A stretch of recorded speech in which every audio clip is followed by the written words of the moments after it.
foundered.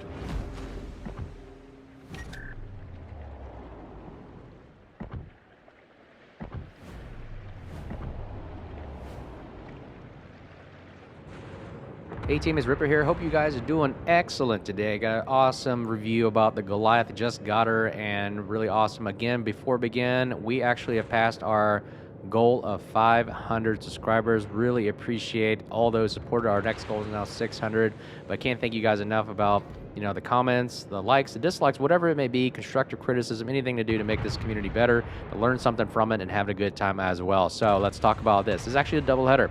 We actually have a review not only about the new Goliath that I got, but also about the game mode that we're playing, which is called the dirigible derby, whatever you want to call it, dirigible, basically the airship blimp kind of vehicle that's floating in the air, as you can see, as well as the mode that it's a derby, where we're all racing to the finish line, essentially. So, and we'll also go about how we use the new cruiser that I got, the Tier 10 British Goliath, which in my opinion is pretty much a mini Conqueror, if you want to call it. It's got 12 guns of these 200 and so millimeter guns. I really don't care about the caliber. What I do care about is what the pen it provides, and it pins the majority of the armor out there. I believe it's up to 58 millimeters or something around that range, 58 to 60 millimeters.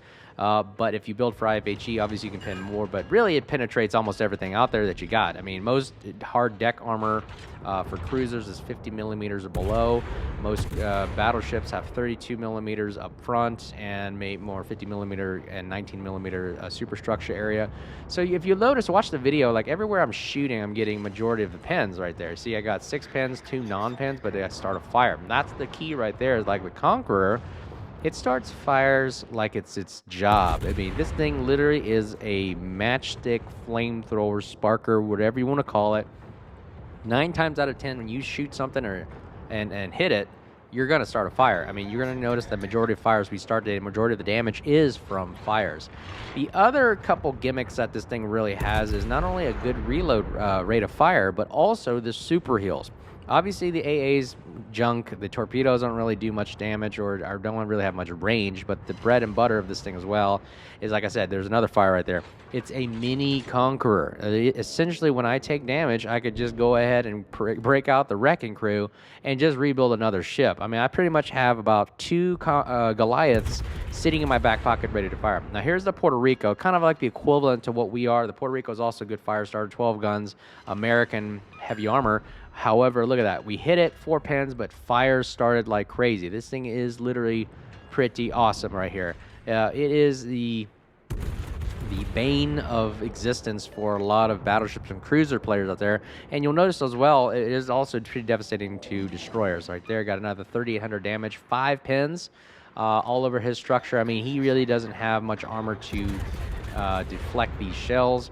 I mean, these things pretty much destroy everything out there. Now, the Conqueror can pin up to 100 millimeters, so it doesn't matter what the Conqueror hits. Boom, 3,120, 1,200 damage right there, and a fire.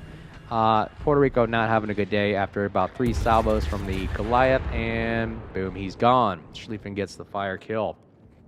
We are only, 5 minutes in plus, and we have 63,000 damage. Look at the torpedoes here. They do single launch, but you only launch, 4, and the range is probably like 10.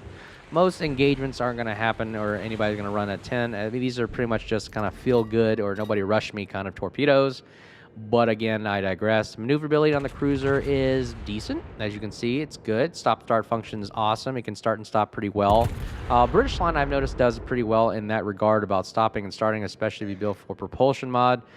And that's pretty much it. That's the Goliath in a nutshell. Essentially, this thing is really there to design to take damage and deal out damage. Obviously, with any cruiser, you don't want to show broadside. I mean, look how high the sideboard is. Pretty high up in the water, so this thing does take citadels pretty heavily. However, we do have the heels as a backup if we do make a mistake. This thing pretty much is the forgive you all kind of ship. Like the Conqueror, it can take damage and as well as repair the damage pretty well. The guns are pretty accurate. I mean, look at the dispersion right there. Just firing his cruiser dispersion.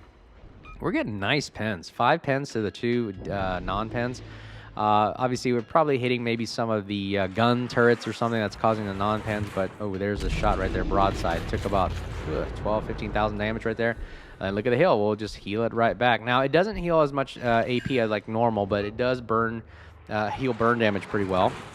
There's a fire right there, so watch how much it burns out, and we'll just, look, it's just constantly healing back that fire. I mean, yay. It's almost like we're not even on fire at all.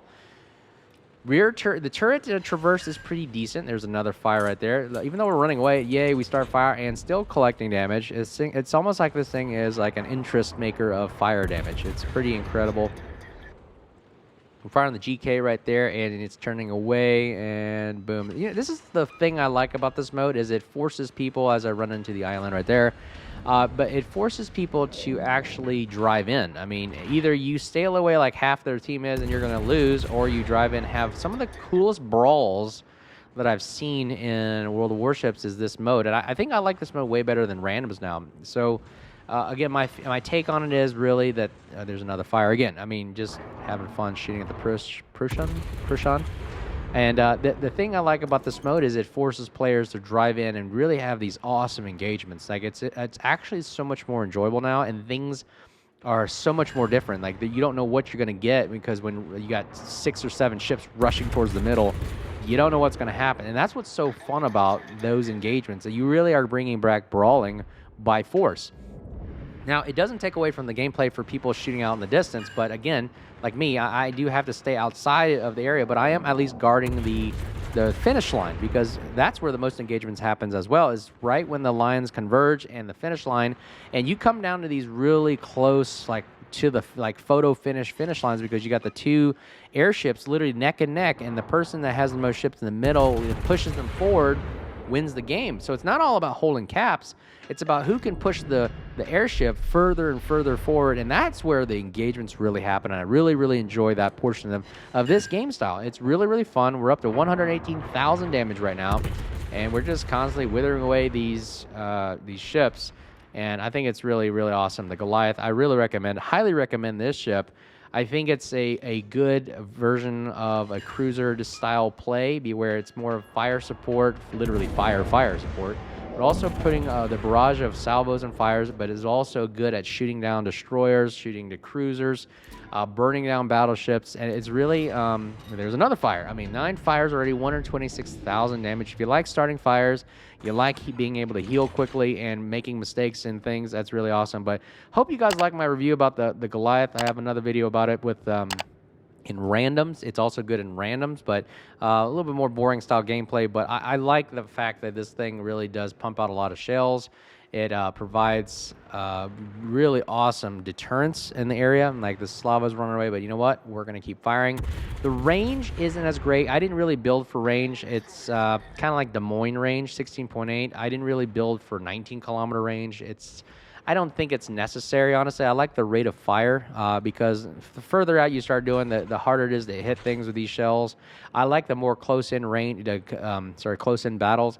The concealment on this thing is great. 11.8 that I built on for max concealment. It is 11.0. I think it is a really, really good concealment for what it does. It doesn't have radar, doesn't have hydro, don't really need them. Or you could build a hydro. I built a defensive AA fire for this particular mod, but I'd probably switch it to hydro. But hope you liked the video. Let me know what you think below in the comments. Like, subscribe, bell button below, and appreciate our goal. Next goal is now going to 600. And again, thank you guys for the support. Until then, be safe, and we'll talk to you next time. Cheers.